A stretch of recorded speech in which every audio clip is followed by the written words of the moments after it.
দুর্নীতিবাজদের আইনি লড়াইয়ে বাঁচানোর যিনি মসিয়া সেই কপিল সিব্বল তিনি ফেল করছেন। সুপ্রিম কোর্ট, সেই সুপ্রিম কোর্টও আর সহানুভূতিশীল নয়। সবথেকে বড় কথা, সরকার সেটা হাত থেকে বেরিয়ে যাওয়ার চান্স আসছে। ইডির প্যাঁচ ক্রমশ চেপে বসছে, কিছুতেই আর ম্যানেজ করা যাচ্ছে না। আর সব থেকে বড় কথা, ইম্পর্টেন্ট সেটা হচ্ছে অমিত শাহের হাতে পায়ে ধরে সেটিং, সেই চান্সও জলাঞ্জলি যাচ্ছে। ফলে বিপদটা হু হু করে বাড়ছে হেমন্ত সোরেনের। তবে হেমন্ত সোরেনের থেকেও চিন্তাটা বেশি হচ্ছে মাননীয়াকে নিয়ে। অনেকটা একই রকম প্যাঁচে কি তিনি পড়ে গেছেন, আর সেখান থেকে রক্ষা পাওয়ার উপায় নেই। আজকে হেমন্ত সোরেনের সঙ্গে যেটা হচ্ছে সেটা দেখে রাজনৈতিক মহল একটা কথাই বলছে, খেলা তো সবে শুরু হয়েছে। গুটি গুটি পায়ে এবার মাননীয়ার দিকে এগোচ্ছে। সত্যিই কি তাই? সত্যিই কি ঝাড়খণ্ডে সরকার পড়বে? সরকারটা যে গঠন হচ্ছে, চম্পাই সোরেন যে মুখ্যমন্ত্রী হিসেবে শপথ গ্রহণ নিচ্ছেন, সেটা শেষ অবধি টিকিয়ে রাখতে পারবেন? বিজেপি ঝাঁপাবে, অপারেশন লোটাস হবে? আর তার থেকেও বড় কথা, হেমন্ত সোরেন গ্রেপ্তার হয়েছেন, বাঁচতে পারবেন? আর তিনি যদি এই আইনি লড়াইয়ে বেরিয়ে আসতে না পারেন, নেক্সট টার্গেট কে? অরবিন্দ কেজরিওয়াল। তারপর কি কলকাতার দিকেও নজরটা পড়বে? এই সমস্ত কিছু ব্যাখ্যা নিয়ে আপনাদের সামনে আসবো। শেষ অবধি দেখতে থাকুন এই প্রতিবেদন। নমস্কার, প্রিয়বন্ধু মিডিয়ায় আপনাদের স্বাগত এবং আপনারা দেখছেন প্রিয়বন্ধু বাংলা, সত্যের সন্ধানে সর্বদা আমি শুদ্ধশীল। বন্ধুরা, হেমন্ত সোরেনের আইনি লড়াই চেষ্টা, বাঁচার মরিয়া চেষ্টা শেষ হইয়াও যেন হইতেছে না শেষ। আমরা দেখলাম এই হেমন্ত সোরেন তিনি সুপ্রিম কোর্টে ছুটেছিলেন এবং সুপ্রিম কোর্টে গিয়ে তাকে বড় ধাক্কা খেতে হলো। হেমন্ত সোরেনের মামলায় হস্তক্ষেপ করল না সুপ্রিম কোর্ট, ফেরত পাঠানো হলো ঝাড়খণ্ড হাইকোর্টে। তার হয়ে আইনজীবী কপিল সিব্বল, যিনি সারা ভারতবর্ষের যত দুর্নীতিগ্রস্ত, যাদের দিকে দুর্নীতির আঙুল উঠছে, তাদের হয়ে লড়ার একটা আপ্রাণ চেষ্টা করছেন এবং এই লড়াইয়ে তিনি বেশ হাইলাইটেড হয়ে আছেন। কেননা হয়তো কাউকে বাঁচাতে পারছেন না, গ্রেপ্তারি এড়াতে পারছেন না। এরা যে এত টাকা চুরি করেছে, ডাকাতি করেছে, বাঁচানো তো অসম্ভব। কিন্তু যেটা তিনি করছেন, আইনের বিভিন্ন ফাঁক ফোকর, প্যাঁচ পয়জার দিয়ে সময় কেনার চেষ্টা করছেন। ইডি একবার ধরলে আর কিছু করার নেই, কিন্তু সেই ধরাটা যাতে আটকানো যায়, যাতে ডিলে করা যায়, বিভিন্ন রকমের মামলা করা যায়, সেই জন্য তিনি মসিয়া হয়ে গেছেন। এবং কি অদ্ভুতভাবে সুপ্রিম কোর্টে গিয়ে কী ট্রিক্স কাজ করছে জানে না, কিন্তু টাইমের পর টাইম তিনি পেয়ে যাচ্ছেন। ফলে তিনি খুব বিখ্যাত হয়ে উঠেছেন এই দুর্নীতিবাজদের মহলে। কিন্তু প্রবলেমটা হচ্ছে, এত কিছু করেও শেষ রক্ষাটা কিন্তু হচ্ছে না। শেষ রক্ষা করছেন না, বাঁচানো যাচ্ছে না। যাই হোক, সেই কপিল সিব্বল একদম সরাসরি সুপ্রিম কোর্টে চলে গিয়েছিলেন এবং সেখানে গিয়ে মামলা ঠুকেছিলেন। সুপ্রিম কোর্টে যিনি প্রধান বিচারপতি আছেন, DY চন্দ্রচূড়, তিনি একটি স্পেশাল বেঞ্চ গঠন করেন। সেই বেঞ্চের হেড ছিলেন সঞ্জীব খান্না, তার সঙ্গে ছিলেন M সুন্দরেশ এবং বেলা M ত্রিবেদী। সেই তিনজনের স্পেশাল বেঞ্চ আজকে তড়িৎ গতিতে এই মামলা শোনে। ভাবুন একবার, এই দেশে DA মামলা হয় যেখানে সাংবিধানিক অধিকার, নৈতিক অধিকার লঙ্ঘিত হচ্ছে প্রতি মুহূর্তে, DA মারা সরকার তারা টাইম চাইলে টাইম পেয়ে যায়। এই মামলার হিয়ারিং লিস্টিং হয় না, ডিলে হতে থাকে। কিন্তু হেমন্ত সোরেনের মতো জোচ্চোর, বাটপার, ডাকাত যারা লুট করছে, তারা টাইম চাইলে ইমিডিয়েটলি সুপ্রিম কোর্ট শুনানি করে। যদিও সেখানে আবার যেটা মজার ব্যাপার হয়েছে, সুপ্রিম কোর্ট এই হিয়ারিংটাকে ক্যান্সেল করে দিয়েছে, মামলা হাইকোর্টে ফেরত পাঠিয়ে দিয়েছে। কেন? এখানে কপিল সিব্বল গিয়ে সওয়াল করেন যে এই মামলাটা তড়িৎ গতিতে শুনতে হবে। তো তখন বলেন যে আপনারা হাইকোর্টে না গিয়ে সুপ্রিম কোর্টে কেন এসেছেন? বলে আমরা হাইকোর্টে গিয়েছিলাম, কিন্তু হাইকোর্টে যে পিটিশনটা করা হয়েছিল সেটা আমরা উইথড্র করে নিয়েছি। যেহেতু হেমন্ত সোরেন মুখ্যমন্ত্রী ছিলেন, সেই জন্য আমাদের মনে হয়েছে সুপ্রিম কোর্টে সরাসরি এখানে নজরদারি করা দরকার, সেই জন্য আমরা সুপ্রিম কোর্টে এসেছি। যদিও 3 বিচারপতি বলেন যে দেখুন, এটা তো একটা ফেডারেল স্ট্রাকচার, তো সেই জায়গা থেকে হাইকোর্টেরও কিন্তু সেম গুরুত্ব রয়েছে। সো আগে আপনাদের হাইকোর্টে যেতে হবে এবং তারপরেই যদি আপনারা স্যাটিসফাইড না হন, তবে আপনারা সুপ্রিম কোর্টে আসতে পারবেন। আজকে হেমন্ত সোরেন মুখ্যমন্ত্রী বলে কি হয়েছে? এখানে আইনের চোখে সকলেই সমান।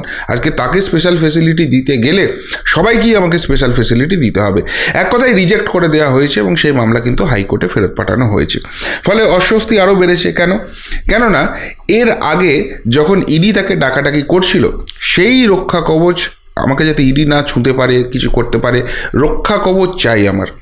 এই নিয়ে হাইকোর্টে মামলা হয়েছিল এবং সেই হাইকোর্ট কিন্তু কোনো রকম রক্ষা কবচ দেয়নি।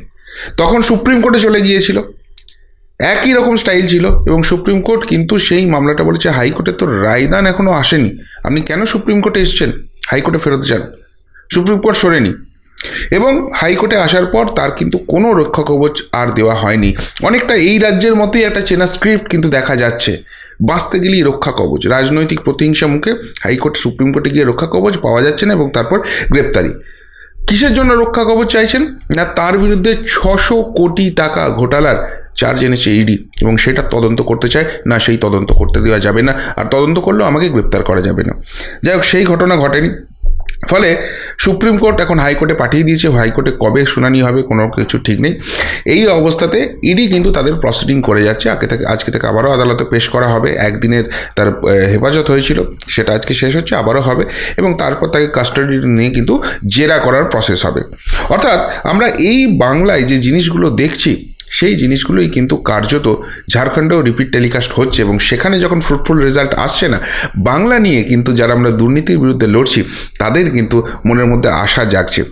এর মাঝখানে একটা অদ্ভুত স্পেকুলেশন শুরু হয়ে যায় যে ঝাড়খণ্ডে নাকি সরকার নিয়ে নেবে বিজেপি, সেই জন্য তারা খেলা খেলছে। সত্যি কি তাই? যারা এই ধরনের দাবিটা করছেন তারা কতখানি বিজেপি আতঙ্কে ভুগছেন এবং রাজনীতিটা কতখানি বোঝেন সেই নিয়ে কিন্তু প্রশ্ন উঠে যাচ্ছে। ঝাড়খণ্ডের বর্তমান স্ট্রাকচার কি রয়েছে? 81 আসনের বিধানসভা, অর্থাৎ সরকার করতে গেলে 41 জনের সমর্থন দরকার।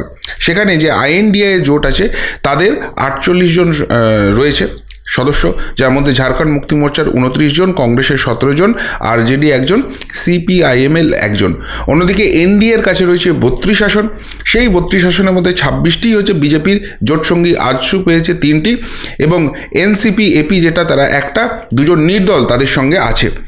এখন এই যে স্ট্রাকচারটা এটা কিন্তু দীর্ঘদিন ধরেই আছে, যবে থেকে ঝাড়খণ্ডের এই বিধানসভা গঠিত হয়েছে আছে। বিজেপি কিন্তু ঝাঁপায়নি সরকার গঠনের জন্য। এখন হেমন্ত সোরেন গ্রেপ্তার হওয়ার পরই এরা বিজেপি আতঙ্কে ভুগছে, বলছে বিজেপি নাকি সরকারটা নিয়ে যাওয়ার সব পরিকল্পনা করছে। এই যে 48 জন রয়েছে, একটি আসন ভ্যাকেন্ট রয়েছে, এর মধ্যে একটি আসন ভ্যাকেন্ট রয়েছে 1 জানুয়ারি 2024। এই যারা সরকার পক্ষ রয়েছে তাদেরই একজন এমএলএ, মোস্ট প্রবলি গান্ডে বিধানসভা থেকে, তিনি কিন্তু রিজাইন করেছেন। তো সেই এখন যে 80 জন রয়েছে তার মধ্যে 48 জন হচ্ছে এদের ফলে রয়েছে। এর মধ্যে একজন হেমন্ত সোরেন, তিনি জেলে চলে গেছেন, ফলে 47 জনের সমর্থন তাদের সঙ্গে রয়েছে। এবার হঠাৎ করে যখন এদের তরফে যিনি নেতা নির্বাচিত হয়েছেন চম্পাই সোরেন, তিনি যখন মুখ্যমন্ত্রী হিসেবে শপথ নেবেন বা রাজ্যপালের কাছে টাইম চাইতে গেছেন, তখন দেখা যাচ্ছে 43 জনের সমর্থন তিনি দেখাতে পারছেন, 4 জন কোথায় গায়েব হয়ে গেছে। ব্যাস, রটে গেছে, বিজেপি এখানে সরকার নিতে চাইছে, আতঙ্কিত হয়ে পড়েছে। এবং সেই জায়গা থেকে দিল্লি থেকে চার্টার্ড বিমান নিয়ে এসছে, এদেরকে সবাইকে গিয়ে নাকি হায়দ্রাবাদে লুকিয়ে রাখতে হবে, যখন রাজ্যপাল শপথ গ্রহণের কথা বলবেন তখন এরা ফেরত আসবে। এখন সেই অবস্থায় দিল্লি থেকে কালকে চার্টার্ড প্লেন আসতে পারেনি, আসতে সন্ধে হয়ে গেছে, কারণ কালকে আবহাওয়া খারাপ ছিল। এরপর যখন চার্টার্ড প্লেন নেমেছে তখন যে প্লেনটা উঠবে, দৃশ্যমানতা যেটা সামনে দেখতে হবে, তো সেটা 100 মিটারের কম হয়ে গেছে, ফলে মুশকিলে পড়ে গেছে। বলছে প্লেন ছাড়া যাবে না, এই মানুষগুলোকে নিয়ে প্লেন উঠবে, অ্যাক্সিডেন্ট হয়ে যেতে পারে।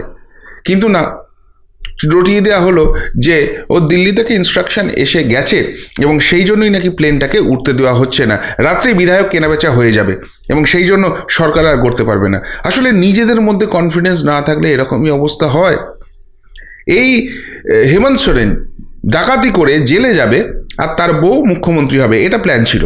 দলের মধ্যেই বিদ্রোহ ঘোষণা হয়ে গিয়েছিল, মেনে নেবো না, লালু রাবড়ি মডেল চলবে না, পরিবারবাদ চলবে না। তারা বিজেপিকে দেখছে এবং শিখছে যে একজন সাধারণ কর্মী তিনিও রাজ্যের মুখ্যমন্ত্রী হতে পারেন, এটা একমাত্র বিজেপিতেই সম্ভব। এই পরিবারতন্ত্র চলবে না। এই যখন বিদ্রোহ হচ্ছে সেই জায়গায় নিজেদের দলের বিধায়কদের ধরে রাখতে পারবে না, সেই জায়গা থেকে আতঙ্ক হয়ে গেছে সরকার নিয়ে নেবে। আচ্ছা ভাবুন তো, এই সরকারের যে ইকুয়েশনটা দেখালাম, এটা 2019 সালে সরকারটা গঠন হয়েছিল, 2024 সালের ডিসেম্বর মাসে, অর্থাৎ এই লোকসভা ভোট হয়ে যাবে, তারপরে যে ফার্স্ট বিধানসভাগুলো হবে তার মধ্যে ঝাড়খণ্ড হচ্ছে অন্যতম, সেখানে ভোট হবে।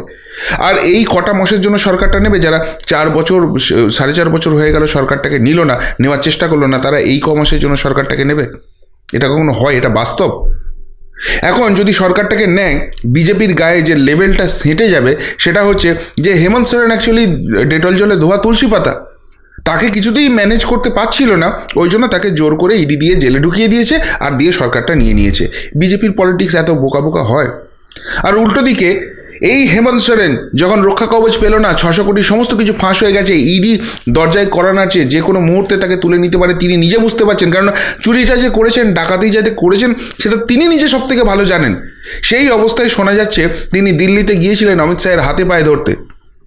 সত্যি মিথ্যা জানি না, কেননা সেই মিটিংয়ে তো আমি ছিলাম না, কিন্তু দিল্লির অলিন্দে কান পাত দিয়ে শোনা যাচ্ছে যে আমি তোমার সঙ্গে জোট করব, আমি বেরিয়ে চলে আসছি ওই এনডিএ জোট থেকে, আমি এনডিএতে যোগ দেবো, তোমার সঙ্গে মিলে সরকার করব, দরকার হলে তোমাকে মুখ্যমন্ত্রীর পদ ছেড়ে দেবো, আমি উপমুখ্যমন্ত্রী হব, কিন্তু আমাকে জেলে পাঠিও না।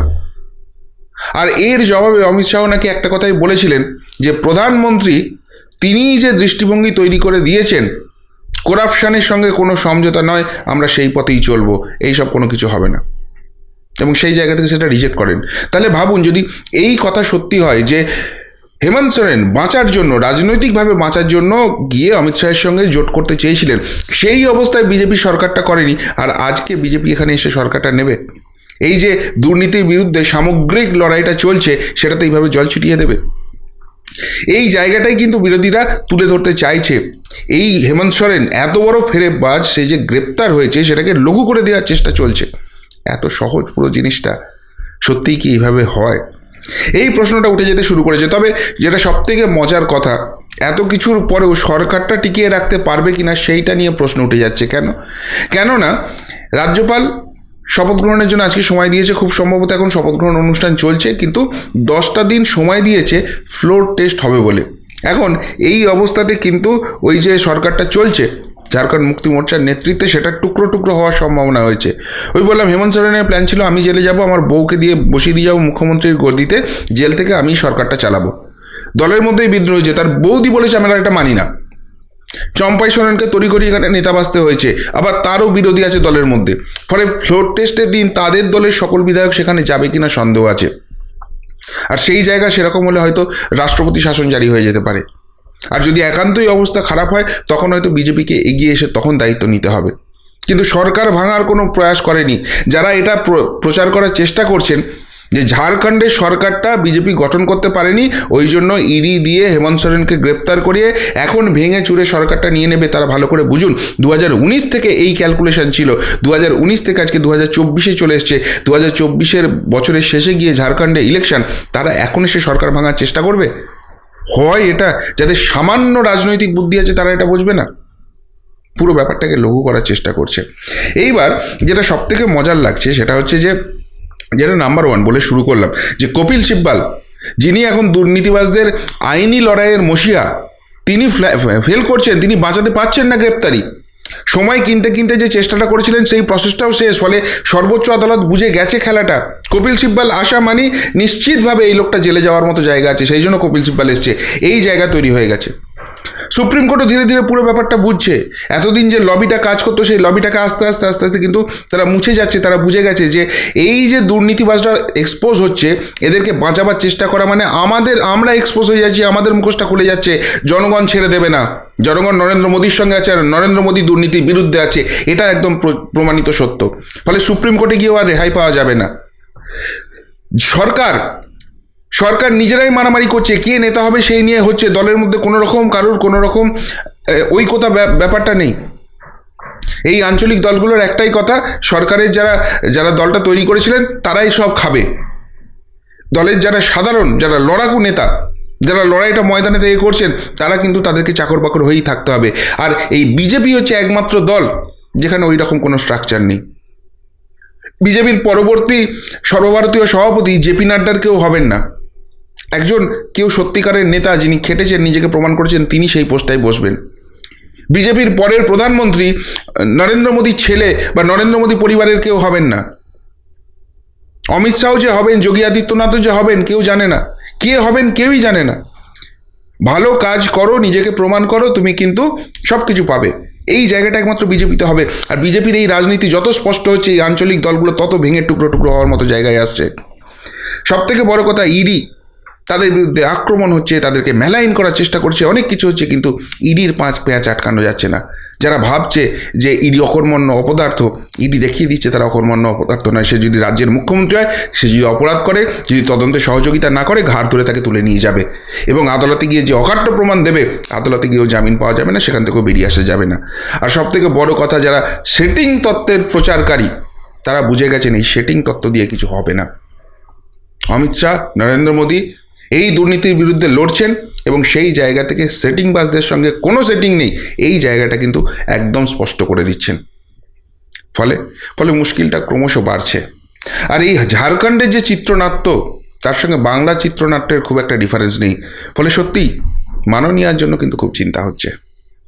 যারা এখনও হতাশায় আছেন, তারা কি সত্যিই হতাশায় আছেন, নাকি ঝাড়খণ্ডের পর একটু চার্জড আপ হয়েছেন যে এখানেও হতে পারে, ঝাড়খণ্ডে হলে বাংলাতেও হতে পারে, নাকি সব জায়গায় হবে আর শুধু বাংলায় কোনো স্পেশাল কেস, মোদি অমিত শাহের কোনো স্পেশাল দুর্বলতা আছে, ওই জন্য বাংলায় কিছু হবে না, সেই ধারণা এখনও মনের মধ্যে আছে। যেটাই থাক, উত্তরটা অবশ্যই কমেন্ট বক্সে কমেন্ট করে জানাবেন। এখনকার মতো এখানেই শেষ করলাম, ফেরত আসছি নতুন প্রতিবেদন নিয়ে খুব তাড়াতাড়ি। ভালো থাকবেন, সাথে থাকবেন, পাশে থাকবেন। নমস্কার।